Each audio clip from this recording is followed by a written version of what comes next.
Forever Skies is a first-person survival game in which you play a scientist, returning to Earth centuries after ecological catastrophe rendered the planet uninhabitable to humans. Your mission is to find a cure for the deadly virus the remnants of humanity carried with them to the stars, learn more about what led to the fall of our once beautiful planet Earth, and don't, under any circumstances, allow yourself to suffer the same fate as all the other scientists we sent down before you who never came back. What happened to them? No idea. Good luck. No, wait!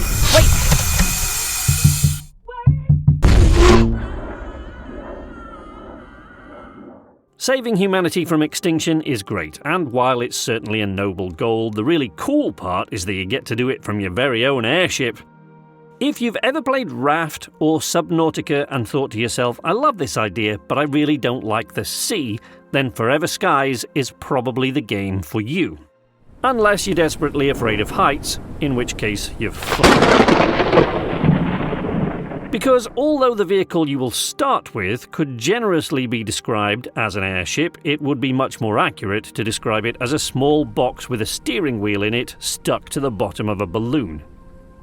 Until you've crafted the airship builder, this space is going to get pretty cramped.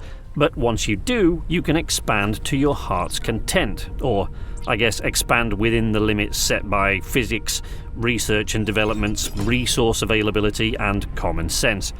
The items at the very bottom of the resource chain can be quite literally pulled out of the air, and if, like me, you don't much care about common sense, you can turn your airship into a palatial home full of all the technology and furniture you can research and craft until your palatial home is too fat and bloated to get off the ground, but then you can expand the balloon core, or simply add another balloon core and you're free to start expanding all over again. The only thing that might limit the size of your airship to some extent are the places you will need to land. Across the world, poking up through the dust cloud, are ancient skyscrapers, wind turbines, multi-level greenhouses, radio masts, and simple shacks built by other scientists or long ago by humans attempting to escape extinction by building homes and camps on ramshackle towers rising above the toxic atmosphere below. These are oases in this high-altitude desert, and you will need to land your airship on them to scavenge food, water, components, crafting and research plans, and ultimately to uncover clues which might lead you to the cure those smug bastards up in their space ark sent you down here to find in the first place. Life below the dust continued to evolve without humans getting in its way, so do not go down there. The atmosphere is toxic and almost everything down there wants to eat you or to poison you for trying to eat it. I mean, it's not the safest place in the world up above the dust layer. Storms are very frequent, very loud, and will beat you about like an overzealous child taking a cattle prod to a helium-filled piñata, so you'll need to stay at relatively low altitudes during storms and have repair patches on hand for the inevitable damage. Between the storms, though, the sun often comes out, and the view from up here is incredible, so kick back, relax, crack open a 400-year-old isotonic drink, and fish for dust moths. They look about as appetizing as they sound, and consuming them raw will give you a bit of a tummy ache, but they are quite nutritious when boiled, so get used to the taste of them, because they will make up about 60% of your diet in Forever Skies, at least for the moment. Unfortunately, it says somewhere in the mission brief, find cure to deadly disease, blah blah blah, save lives, blah blah blah, bring humanity back from the brink of extinction, blah blah blah. Even more unfortunate is that the answers which will allow you to do all of that are down at ground level, so yeah, we actually do have to go down below the dust. You can't take your airship down there though, because the dust layer is hazardous to more than just you, and the ship will take damage as soon as you descend below about 216 meters above sea level, so the game simply will not allow you to go below 210. To descend below the dust, you have to find one of the towers with a working elevator and go down there on foot, far from the relative safety of your lovely airship. The previously mentioned toxic atmosphere prevents you from straying too far from a source of oxygen, so if the hostile flora and fauna don't discourage you from wandering off, a desire to keep breathing is sure to do so.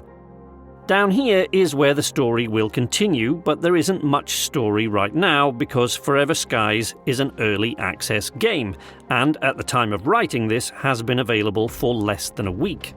So it wouldn't be unreasonable to expect glitches, bugs, crashes, and all manner of teething troubles, but I have to say, in the 50+ hours of the game I've played so far, I haven't encountered any of these.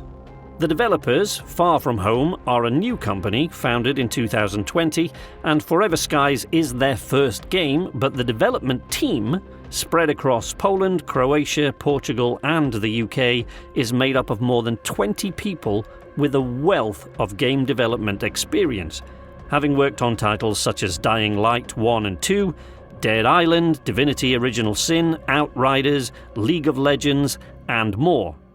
And this might be one of the main reasons why this game keeps surprising me. Sure, it has a somewhat limited scope at the time of writing, but it is very addictive to play, it runs very well, most things seem to make sense, and the plans for the future of the game and its development through early access to launch are very exciting, with further airship expansions and a 4-player co-op mode among the first of the updates they have planned for the game. Airship gardening, more story content, more collectibles and old-world artifacts, more tools, new locations, new creatures, more paint schemes for your airship, more scientific and other ship devices are just some of the planned updates over the early access period. Far From Home say they plan to release larger game and content updates every 3 to 4 months, with smaller updates and patches in between. They are very keen to hear community feedback and are planning to release the game on current generation consoles as well as PC at the end of the early access period. Now, I call this a review because after years of doing this, I still don't really know what to call it when I review a game in early access. It's not a preview because the game is already here and available for anyone with a Steam account to play. It's not a first impressions or a first look because I usually do those live on stream, so I call it a review despite knowing that the game will change and that some of the negatives I'm going to point out are more than likely just things they haven't got around to yet. Combat, for example, is not really a thing in this game yet, even though it is on the list of game features planned to be delivered in some of the earliest updates. There is a knife and a crossbow you can craft in the game already, but these have other uses, and the only hostile creature I've encountered that you can shoot is little more than a vicious, ugly little pest hiding in amongst some greenhouse plants. Encounters with larger hostile creatures are right around the corner, as you will discover when venturing into the world below the dust cloud, but I'll say no more than that for fear of story spoilers. What I am encouraged by is the developer's statement that zombies will not feature in this game, making this a joyous rarity in the current age of gaming, and that human enemies will not be a part of the gameplay. The multiplayer element, when it arrives, will be cooperative rather than PvP.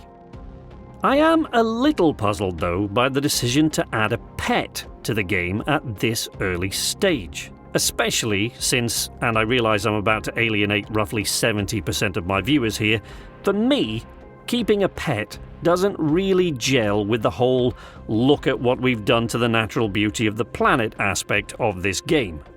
I mean, nothing says we need to be better humans and treat nature with the respect it deserves like kidnapping the first non-violent creature we encounter, giving it a fluffy bed and crossing our fingers that it can breathe in the air where we come from, despite the fact that we cannot breathe where it comes from. But I know I'm in the minority there, and there's nothing like a cute little pet. I mean, it is, in fact, nothing like a cute little pet, and you can't even pet it yet. But at least it takes up room on the airship and makes an irritating little noise every few seconds. Shut up, Space Dog Wasp. Nobody's talking to you. It would be very nice to have a map showing the places you've already explored, as even with a rudimentary radar location system, it's very easy to get turned around as you return to your airship and forget where you've already been, and one blinking light in the distance looks much like any other.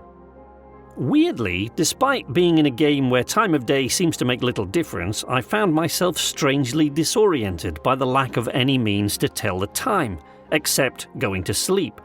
Because the strange lighting in the game often makes it very difficult to get any idea of the time of day by simply looking out of the window, and if the time of day is unimportant, why add it to the sleep menu screen at all?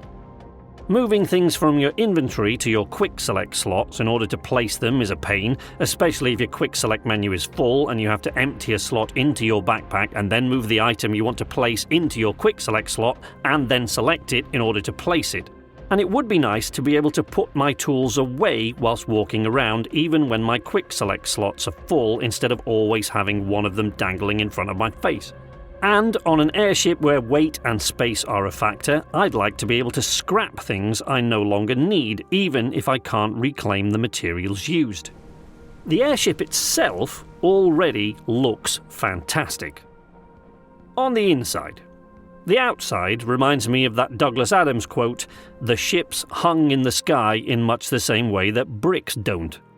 They are far from pretty on the outside, but the concept art gives an idea of what the devs were aiming for, and, assuming many ship modules to come that I have either not yet discovered or have not yet been added, the final look of the ship might not be a million miles from that of the concept art. Functionally, the little landing pads on towers are a bit of a problem, even at this early stage, so once your ship becomes larger and larger, it will be virtually impossible to land in most of the places we've seen so far. Landing gear would be a nice addition, but I think a better idea would be some sort of ramp or extending attachment that would double as a physical anchor and a traversal point between your airship and the tower. Right, stop, hold it, right there, wait, future Sleepless Night here, interjecting a small edit in the middle of this review, because after I had written and recorded the narration for this review, and I was right in the middle of editing together the video to put it out on YouTube for you guys, I checked Twitter to find that Far From Home had tweeted about an incoming patch/update, included in which is precisely the extending ramp type thingy that I have just described as an attachment for your airship. So I can't be the only one who realised that that was a bit of a problem. But there you go, just shows they're listening to the community, and I will send you right back to the video now. Go! And with that in mind, some sort of distance to object indicator would also be helpful. The cockpit is currently pretty sparse, so it's not like there isn't space for such things. We all have different priorities when it comes to gaming, and for me, as well as story and sound design, I have often talked about how a game feels, especially when it comes to weapons and vehicles. I would have to say that feel is the most glaring hole in this game in its current state. Saying that this is all advanced technology is one thing, but you are travelling in a gigantic balloon through an atmosphere with air currents strong enough to blow around huge piles of scrap metal as though they were dust bunnies, and frequent, violent storms, with wind, rain and lightning strikes which can fry most parts of the ship, and yet the ship itself barely moves so much as a millimetre.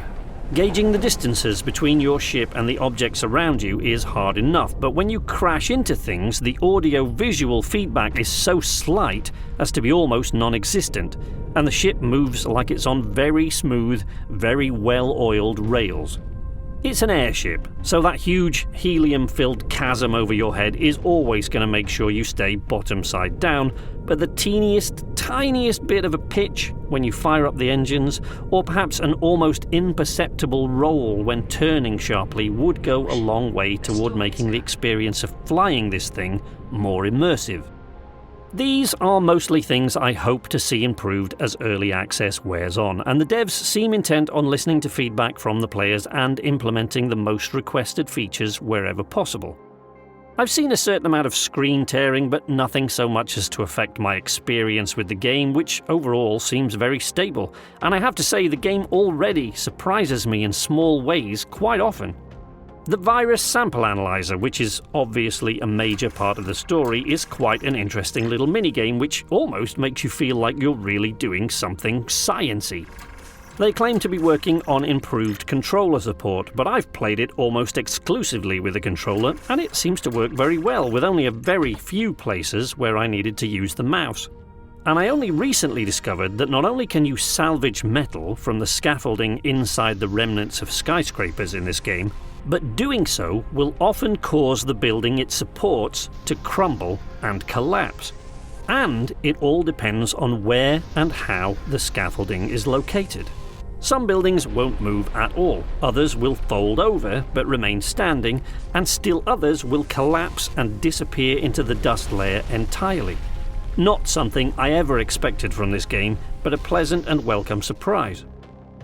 The last time I was this excited about a game in early access was Hardspace Shipbreaker, and I honestly cannot wait to see how Forever Skies develops from this point forwards. I know at least one of my friends who will certainly join me when the co-op update arrives. Now, full disclosure, I was given a key for this game by the developers and provided with an affiliate link, but that has never and will never affect my review of a game. And if you doubt that, feel free to check out some of my other reviews where I was provided with both those things and still slammed the game. Because a bad game is a bad game, and it would do my reputation as a reviewer no good at all to say otherwise simply because I was given a game or a link. I stand by what I said at the beginning. If you loved games like Subnautica or Raft, but you prefer to be airborne, then this game was made for you, and I strongly recommend you check it out. If you decide to do so, please consider using the link in the video description below, as it won't cost you a penny extra to do so. Whether you use my link or not, if you do decide to play the game, please come back and let me know what your thoughts on it are, and consider letting the devs know what you think about it on Steam. That's all from me, but you can catch up with me on Twitter, Facebook, Patreon, or join my community in the Knights Arcade Discord server, all of which are linked in the video description or on the Knights Arcade channel header. But until next time, from Knights Arcade, this is Sleepless Night, saying nighty-night.